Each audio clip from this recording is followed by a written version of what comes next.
right, this is a story about a young boy and his race car. Now, Jack Nethercutt started racing in '56, raced, well, pretty much most of his life until he stopped racing. But kind of like the quarterback, dated a lot of cheerleaders. There was one special girl that got to him. And in Jack's case, it was a car. And it's this one right over here, the Lotus 19, built by Colin Chapman. This was the car they called the giant killer, isn't it? I mean, people kind of equate that with the Porsche Carrera, but this was a giant. This took on 289 Cobras and it did. It did. It didn't have a lot of horsepower, but it was so light, it made up for it. And everybody raced this, besides yourself. Dan Gurney, Sterling Moss, Graham Hill, all the guys, because it was just that kind of car. Little engine, the carburetors were bigger than the engine actually. About 2.5 liters, how many horsepower? 240. 240, which is a lot when you're pushing maybe, what, 1,200 pounds? If that. If that, okay.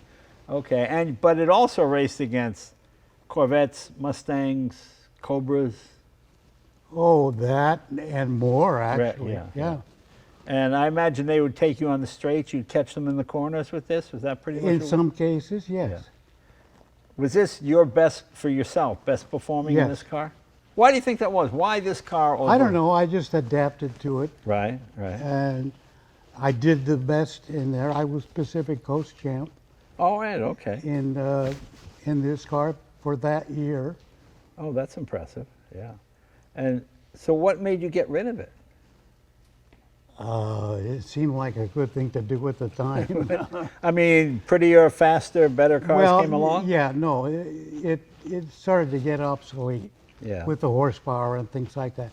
I mean, McLarens and Lolas, and they were going to 500 horsepower, and, you got past. Yeah. I mean, a lot of us younger guys look at that as the golden age of racing, because it seemed like the kind of era where you could work on the car yourself, or at least budget-wise. It wasn't like today where you need all sorts of electronic equipment. If you had a guy who was clever, a good mechanic who was smart and understood. Well, yeah, Chevrolet and Ford got involved, and that sort of killed the average guy. Right. Were you the average guy or better than the average guy? We got slightly better. Right. Well, you got to have the confidence. That's the whole key. So you started racing in '56, and how old were you in '56? 19. 19 years old. Okay. So did you see yourself being a professional racer for the rest of your life, or did you just do it because you enjoyed it? Just because I enjoyed it. Okay. I probably wasn't good enough to be professional, to be honest. Did you have the killer instinct? I mean, you meet a lot of these guys. Well, yeah. I mean, when you get on the racetrack, you get a killer instinct. Yeah. Years ago, I did the celebrity race with Dan Gurney. And I figured, okay, I'm going to get behind Dan Gurney. I'm just going to do what Dan Gurney's brake lights come on, my brake lights come on. Yeah. So I'm behind Dan Gurney, and then he gets a little bit ahead of me. And, okay, I can't see him. And I look in my rearview mirror, and he's behind me. he lapped me. Like 2 laps. I went, okay, yeah, I'm not good enough to do that. I knew Dan very well, actually, and as long as he was still alive. Right. But he was a person all to himself. Yeah. He really, he was good, very good. Yeah. And well, that whole era, Phil Hill also. Phil Hill was one of my favorites. Phil had retired by the time I got into it. Oh, is that right? Yep. Yeah, he was champ in 1960, right? 60 or 61, I think. Well, yeah, but that was in Europe. Oh, okay. And Europe. He never came over. Right. Yeah. Well, he did. Well, I know he did Pebble Beach and some of those. He did. Yeah, around the 17-mile drive and all that. But that was way before I drove. Okay. So what did you replace this car with? Do you even remember? I built one from the ground up. And what was it? It was called the Mirage. Okay. And it was not very successful, only because I mean, it had the horsepower and everything, maybe too much horsepower, because it flew. Oh, and what? I mean, the front end would just come up. Okay, what kind of car was it? Ford, Chevy engine, what? It was a Chevy. A Chevy. Yeah. And in those days, it had 500 horses, Right. which was a lot of horsepower in those days. Sure, well, still is today if it's light enough, yeah. Well, you can get a passenger car with that kind of horsepower. Did you win many races with that one? No. To be honest, no. So who was the most influential person to you when you were racing? Was it Dan Gurney? Yeah, I would have to say yes. More so than, say, Sterling Moss or Graham Hill. Really? Yeah, because they were mostly in Europe, whereas he was racing mostly, in the States, or a lot of it in the States. Right, right. And a lot of those guys did every kind of racing, but did you just do sports cars? Did you do... I was strictly sports cars. Okay, okay. So tell me how this Lotus compared to other race cars of the day.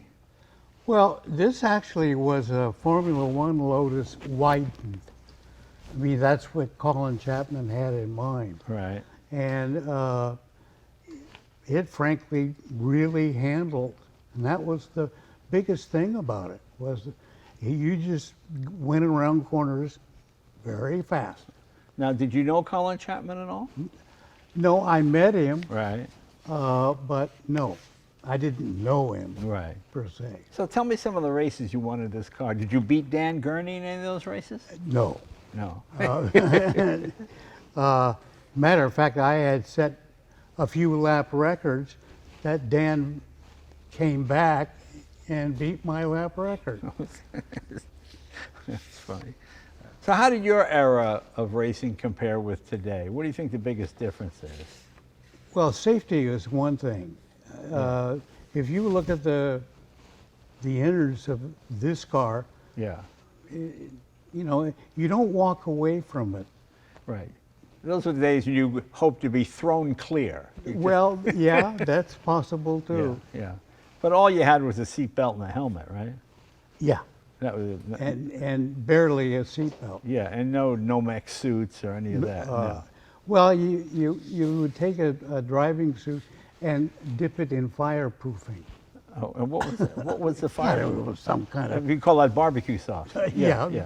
probably. Yeah, all right. So what does it mean to you to have this back? Because there's a whole story here. We'll get to that in a minute. But Well, it means a lot to me because, first off, it's probably one of the only race cars where the actual driver got it back. right.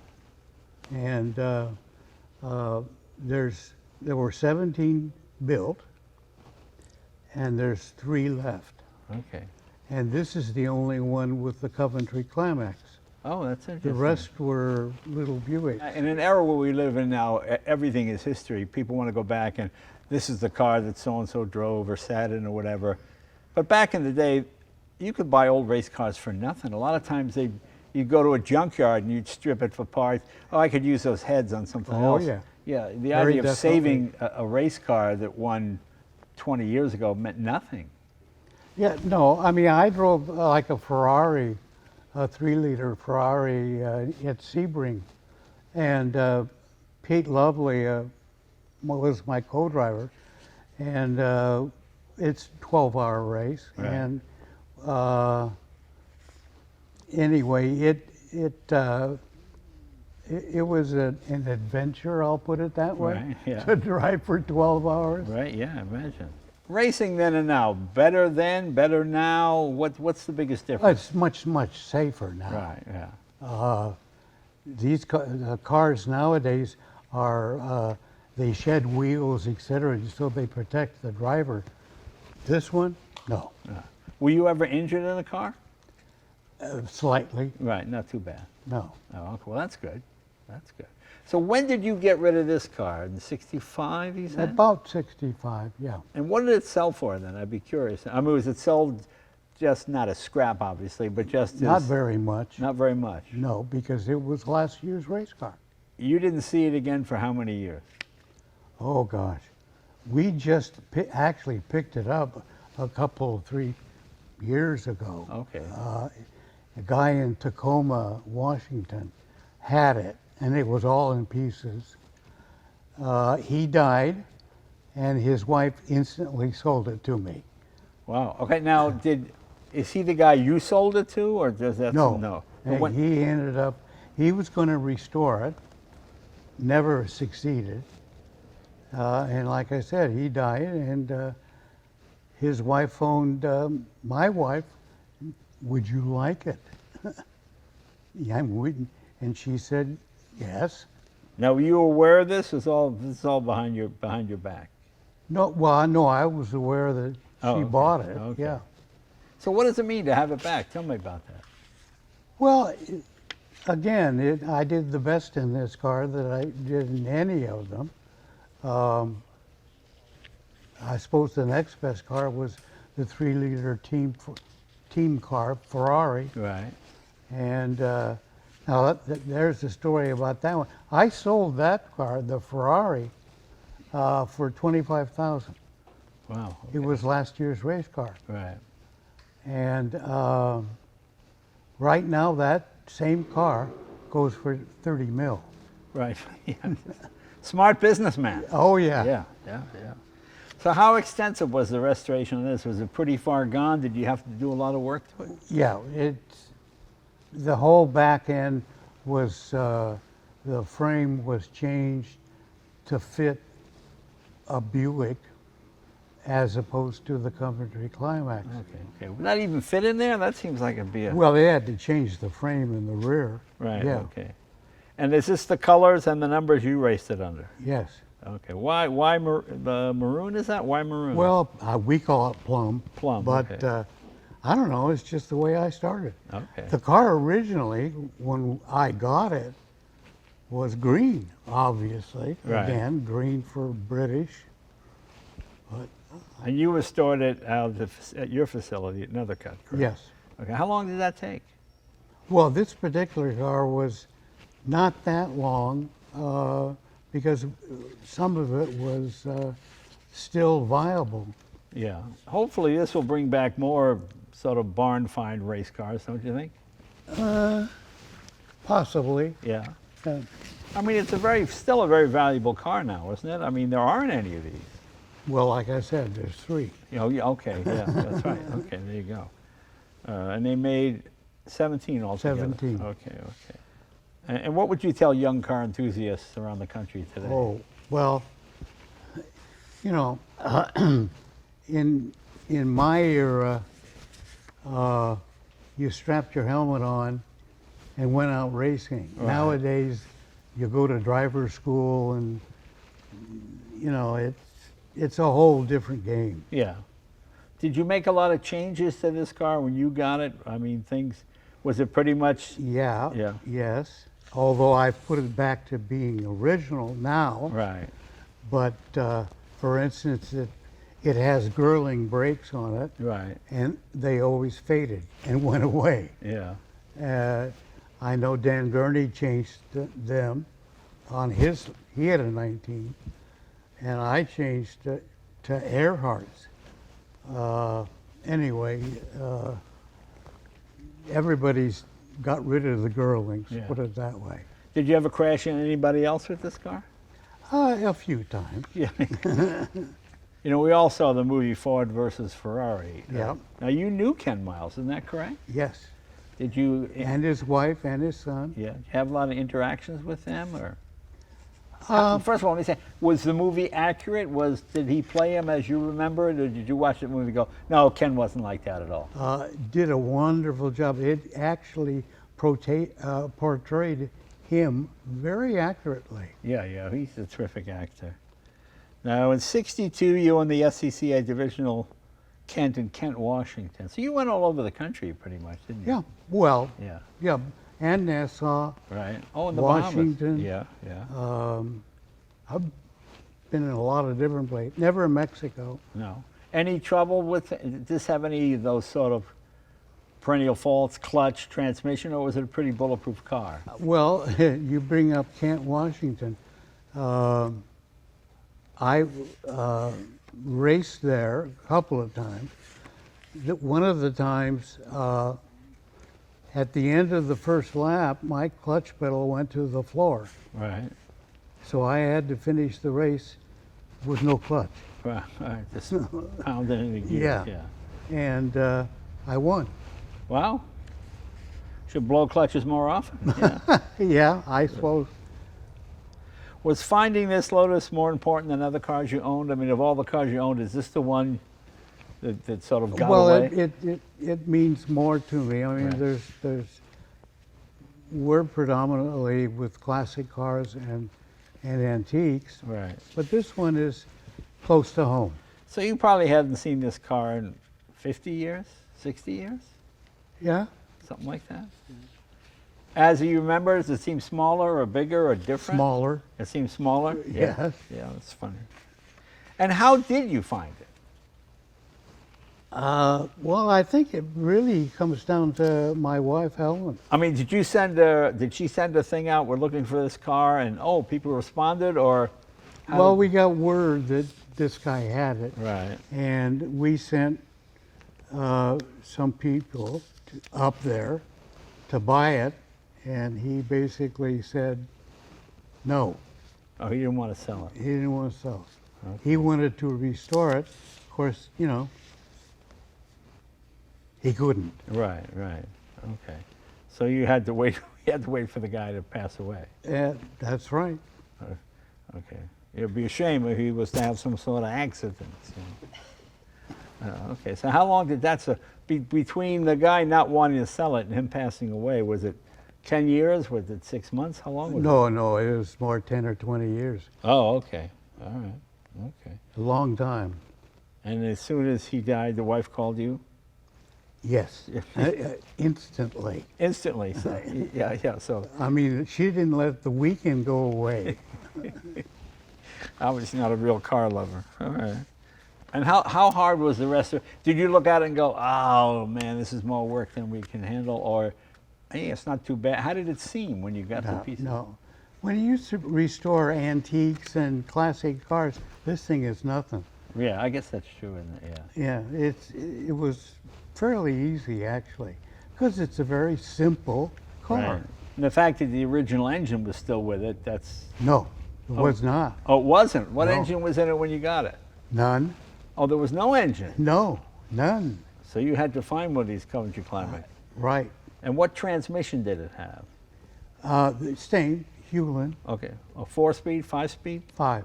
A 5-speed, okay. So that'd be straight cut gears. It's a racing Oh car. gosh, yeah, Oh. with dogs. Right, okay, yeah. What happened to the original engine? Any idea? Do you know where it went? No, I really don't know. Yeah. We got this engine from a guy, it was a spare from a guy who had a Brabham, and which would, be virtually the same kind of thing. Would you like to see it raced again? Would you prefer it to sit in a museum? Would you like to see Cameron racing it? What do you think? We would rather have it in the museum Right, so a lot of people can enjoy it. right. And a lot of people remember it. It was a pretty, well, as I said, they called it the Giant Killer. I remember reading about it in Road and Track as a kid, Yeah. the Lotus 19. I'm surprised they only built 17 of them. Why do you think they didn't build more? Colin Chapman, I don't know, Yeah. and he robbed Peter to pay Paul. Right, yeah, he was a big guy. He was always dealing in, Yeah, well, he got involved with the Swapping. DeLorean and all of that other stuff, too. Yeah. And if he hadn't died, do you think he might have gone to jail? That was sort of the rumor. I don't know. Yeah, it was funny. His son's still alive, I Yeah. know that. Any other cars you're out there looking for? Anything from your past that you'd like to find? No, this was it. Yeah, this is the only one. Well, I mean, there's others that I would like, but I can't afford them, Right. put it that way. Like what? Tell me which one. Well, like the Ferrari I raced. Oh, yeah, that's. It's a minimum of 30 mil now. And where is it? Do you know? Yeah, it's up in Washington. Okay. Have you seen that one recently, or you? I saw it at Pebble Beach, I don't know, a few years ago. Did you talk to Does he know you used to race it? Yep, Oh, okay. he does. So, okay. Do you have pictures of you with that car and all that? Oh, that would go back a long way. Yeah. Would that be what, 68, 69, something like that? No, That was 60, 61. Oh, okay. Oh, before the Yeah, 90s. it was a 59 team car. Oh, okay. And the factory raced it in 59. I got it in 50, 60, 61, and part of 62. So when you sold in the 60s at 25,000, that was actually a pretty good price, wasn't it? That was a Well, lot. it was last year's race car. Yeah, but it was still a lot It of money was, for a you know, car. obsolete. Yeah. Cause, well, I remember in the late 60s, I worked at a Rolls Royce dealer. In the Corniche convertible, the most expensive Rolls you get was $29,000. So for $25,000 for an old race car, that's still pretty good. That was Sure. That was top of the. Well, Yeah. I was pleased with it. Yeah, put it yeah, that way. And what did you then find? What did you then race after that? The Lotus. Okay, the Lotus came. So what was your last race was what kind of car?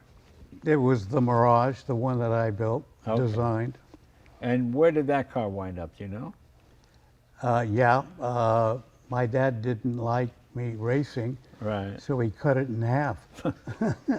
Yeah, I guess that's easier than saying, hey, don't race that car. Okay, so and where did the pieces go? You don't know? Nobody wanted them, let's put it Yeah. that way. Is that something you would want to recreate again just to see No. it? No? No? What did it look like? It looked like a Scarab, open car, what? No, it was closed wheels, Yeah, okay. like this car.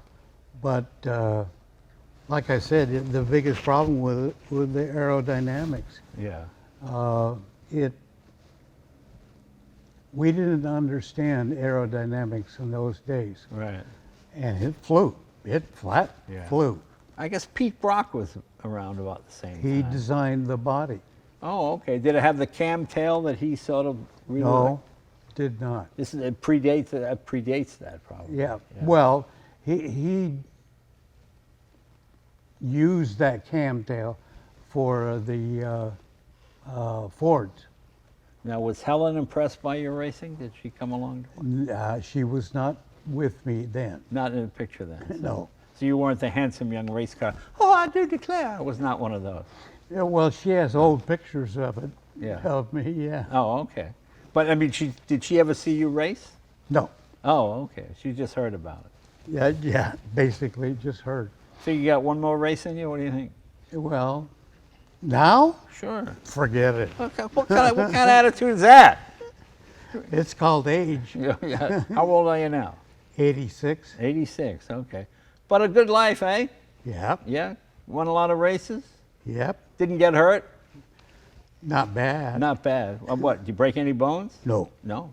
Same thing with Phil Hill. I think Phil Hill, I don't think he ever damaged a car or got hurt. And that was an era when, I mean, people died. You know, 10, 15 races yeah, every season. Back in those cars, in days, the cars basically folded around the driver. Right, right. They didn't come apart to protect the And you'd driver. have 70 gallons of gasoline next to you. Yeah, so you got out easy pretty good. Huh? Yeah. Yeah.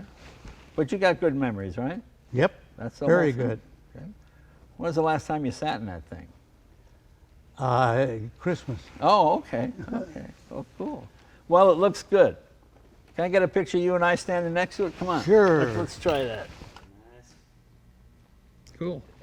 Thank you. Jack, thanks for saving a piece of history. It's a great car. It's probably the best one in the world right now, isn't it? Right now, yeah. No, that's great. It looks terrific. It's a great piece of history. And I'd like to see some pictures of you back in the day sitting in this thing. What did you weigh back in those days? A little less than right now. A little less than right now. All right. Thank you, my friend. Thank you. Thank you.